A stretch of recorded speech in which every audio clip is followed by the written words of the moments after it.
I have pies on my dress. It's very exciting. But anyway, hello! My name is Sydney, and I cannot process or recall faces. Yes, friends, today is the day that we talk about prosopagnosia, that thing that you read about in your intro psychology textbook and thought, wow, that must really suck, and then forgot about. 'Cause I sure did. Twice in fact. But anyway, turns out I was born with it, so cool. Prosopagnosia, or face blindness, is not the inability to see faces, but rather the inability to recognize facial identity and recall faces. And it really doesn't help the whole not understanding facial expressions thing. For example, if my mom suddenly dyed her hair, it would take me quite a while to figure out who she is. It can also make movies confusing because every actor looks the same, and it can make it hard to identify people in photos, or my biggest problem, looking in the mirror and mistaking myself for my sister and then getting promptly freaked out. It's a very odd experience, I don't recommend. Now, studies into prosopagnosia have been fairly recent, so if you have it and you're bored, you can go enroll in one. That's fun and spicy, but it's estimated that 1 in 50 people may have it. It's a lot more common in neurodivergent people, which may explain a lot of our issues with understanding neurotypical facial cues. It's also genetic and can be caused by brain damage, though that version is a lot more rare. And it comes in a spectrum between being sometimes able to recognize people and not at all, though that may have something to do with memory issues as opposed to facial processing issues. Again, the science is quite limited and recent at the moment, so we are not quite sure. Now, to compensate for this issue, we memorize how people talk. We memorize how they dress, unique physical attributes such as a mole or a scar or a tick, haircut and style, body shape, and how they walk. I also focus very much on how people's lips move when they speak because I have to lip read to understand conversations. And if somebody changes up one of those things, it's very confusing. And this can also contribute to social anxiety because, well, I have a hard time recognizing people out of context, and I'm afraid of somebody saying hi to me and me having no idea who they are. I discovered I had it because, as you may remember from my start over video or my memory video, I got pretty sick about a year ago and that caused significant memory loss. So my store of all of these unique physical attributes that I use to figure out who people are more or less got deleted, and I no longer recognized anybody. And that was bizarre. Over time, they're starting to come back, but I still do struggle sometimes. Luckily, because of mask wearing, everybody's having a difficult time with person recognition, so I feel less awkward about it because it fit right on in. It's beautiful. Now, here's generally how I experience my face blindness. And a lot of it is super contradictory because it's both, I can recognize you very aggressively well by half of your eyebrow, or it's everybody looks identical and I cannot tell them apart. Brains are so weird, but they're so cool. So basically, I think that I recognize everybody because, well, everybody has attributes similar to somebody that I know. That being said, attaching a name to it is nearly impossible. So if I met you once on the street and then I meet you again, when I do recognize somebody that I'm close to and I get to see more details of their face, it always feels slightly off to me. For example, when I went to school for a few months and I didn't see my mom, when I saw her again, I knew that she was my mom, but she just seemed a small bit different, and it took me a while to adjust and feel comfortable with her again. And this also increases social anxiety because I know that it takes some time for me to add this new image of a person to the other images of them that I have and match them up so it doesn't feel like a wrong version of them anymore. Now, when it comes to celebrities, I can either recognize them perfectly every single time or I get them confused constantly because they all look the same.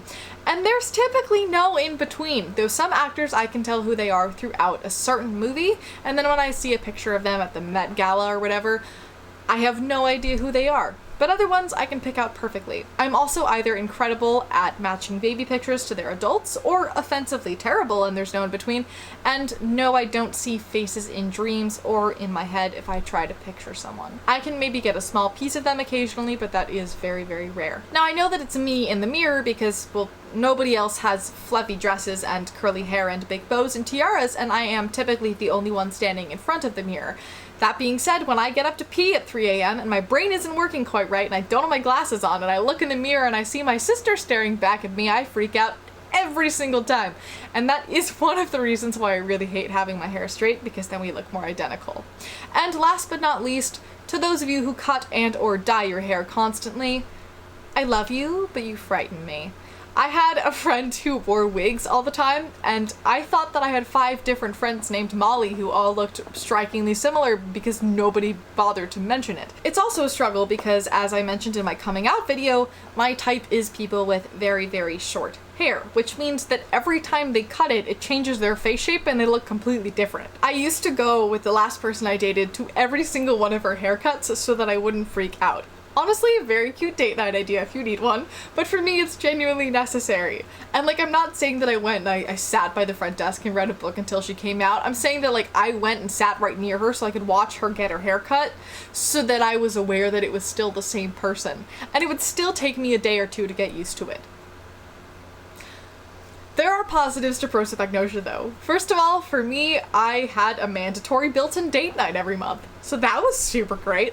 Also, every time that I see somebody smile, it's the first time I can remember effectively seeing a smile, so it just makes me so happy every time. Your faces just light up and I love it. It's just so delightful. I cannot express how much I enjoy it. Also, everybody is so much prettier than I remember them being, and it's just so exciting. I love seeing you all living your gorgeous lives. It makes me so happy. And when I'm dating somebody, obviously that's a plus because they're prettier every time I see them, which is just incredibly exciting. And I actually wrote a song about this, which you can watch if you hit this card over here. Prosopagnosia is also fun because since I pay attention to people's posture and their gait to identify them, I've discovered that posture changes within the first month of pregnancy. So if you're trying to keep your pregnancy a secret but you want to gush about it to somebody, I already know, so please gush to me. I would love to talk about baby things. It'd be great. And last but not least, because I struggle to recognize myself sometimes, it means that I can direct myself in art projects and actually be constructive about it. Also, when I'm struggling with my self-esteem, all I have to do is just have a really nice photo shoot and I think to myself, wow, that person's gorgeous. And then I realize that that person is me. And I feel 1,000 times better. It's a great coping mechanism. Everybody should use it if you can, but I highly recommend. Now, for those of you who aren't prosopagnosic, how can you help support people like me? First of all, greet people with their name when they walk up. For example, hey Sarah, how's work at thing I know them from? It's very helpful. I can probably figure out who they are eventually, but now you've saved me from going through the entire checklist in my head and I can be more present in the conversation. Also, if your child takes a while to get excited when they see you, don't be offended. They are going through that mental checklist to make sure that they are positive that it's you. You can even come up with some sort of special wave that you do whenever you see them if you like. Now this one is oddly specific, but since one of the things that I associate with people is clothing, we may associate a certain clothing item with somebody who's not so great, like an abuser, and then get really overwhelmed because for just a second we thought it was them. For example, if I see anybody in a puffy white winter coat, my fight or flight is immediately triggered. So just keep that in mind if your friend is all of a sudden super weird around you. That could potentially be why. On a completely different note, if you're going to dye or majorly cut your hair, tell your prosopagnosic friends so we have advanced warning. I also had a friend once send me progress pictures when they were cutting and dyeing their hair, which was just so over the top, but it was so sweet. And I had somebody else offer to wear a specific wristband every time I saw them so I knew who they were, which was also super incredibly sweet. You don't have to do those things for me, but just the fact that they thought of it and were like, is this making life more accessible for you? It made me so happy. It's also very helpful to say, we're going to meet here and I will be wearing this thing or something like that. I typically tell people where I will be and I have them find me because I'm a very distinctive looking human. Also understand that we may be clingy in public places because, well, we don't want to lose you in case we never find you again. Anyway, prosopagnosia is really, really cool and interesting in my opinion as a psych nerd, but also it's just cool.